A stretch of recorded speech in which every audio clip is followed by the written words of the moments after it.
I told them, first off, this idea that we talked about paying off debt, DC's packed. It's packed with people now. And there's two groups of people coming up for it. One, they're fed up with all the federal regulation, and number two, they heard there's some free federal money.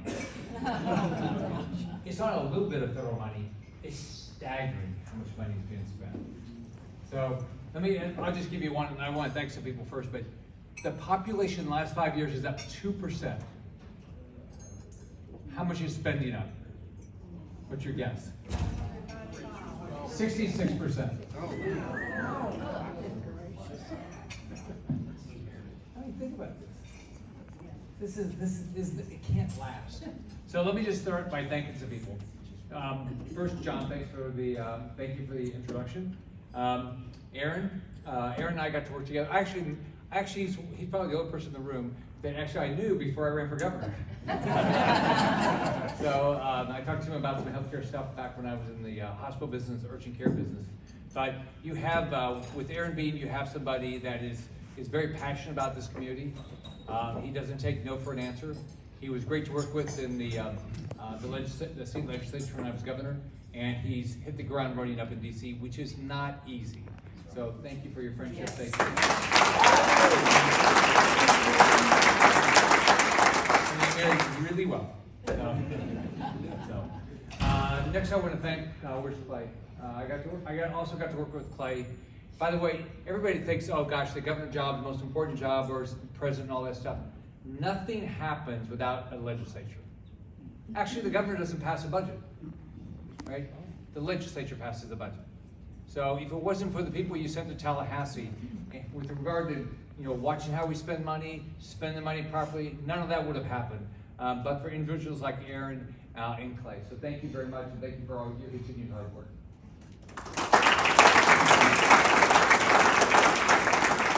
Now, I would like not to have an election like I had last time. And we have a Secretary of State that can make sure. So let me give you about my election 18. Right? Now, put it in perspective, in 2010 when I ran, there were 568,000 more D's than R's. So it wasn't easy, but we won. By 2018, we still had 200,000 more D's than R's. So election night, Ann and I got married when we were 19 years old. We have lots of grandkids. So my oldest grandson's name's August. He was 7. He said, Grandpa, I want my friends to see me on television. Am I going to be on television? I said, August, whatever happens tonight, you're going to be on television. There's never been a poll before this election cycle that I was ever ahead.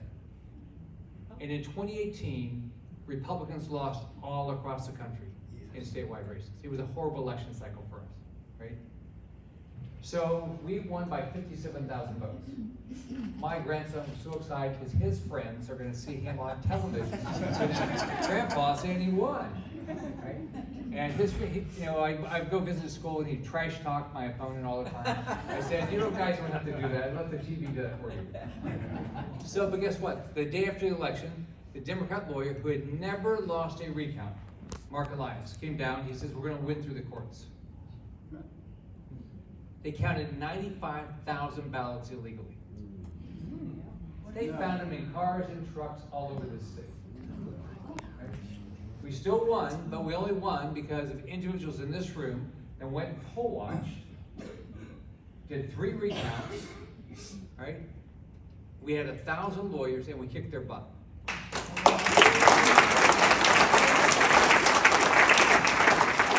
have a great Secretary of State that's not going to let any of that happen.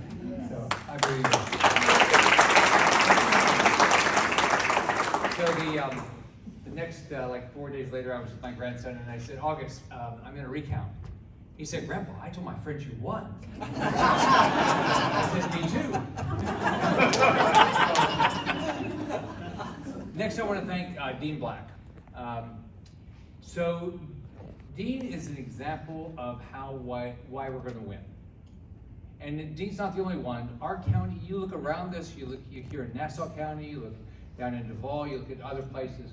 We're winning because we are getting the vote out. We have a plan to kick their butt.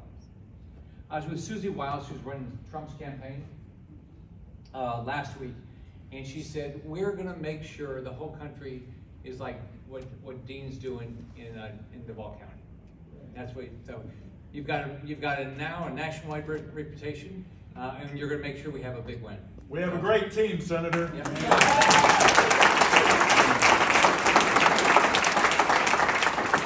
So I think governor's job, president's jobs, all these jobs, it's a very important jobs. But the most important elected job is sheriff. And here's why. I've never met a business person, I've been in all sorts of businesses, that said, you know what, that's a really dangerous neighborhood, I think I'll go build my plant there. I've never met a parent that said, I've been looking at where the safe schools are and I'm gonna go to that unsafe school, right? Or gosh, I was checking, there's a lot of crime in that area, so that's where I wanna buy a house. Didn't happen. Everything in our society is tied to law enforcement. Everything. Amen. Everything's tied to law enforcement.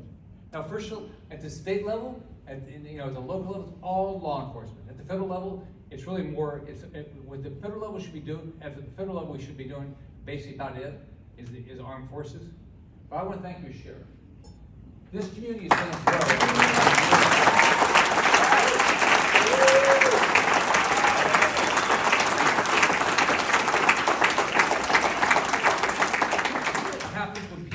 Businesses, taxes go up. You raise more taxes. You can share the cost of government. You can do what you're doing. Reduce the cost of government. When people build houses, you raise, the property values, properties, taxes go up because you raise that money. You can share the cost of government. That's what we ought to be doing. It would not be happening but for our sheriffs. So I'm very appreciative of our sheriffs. Yes, sir. So now let me just talk about DC. Now, I know there's a lot of other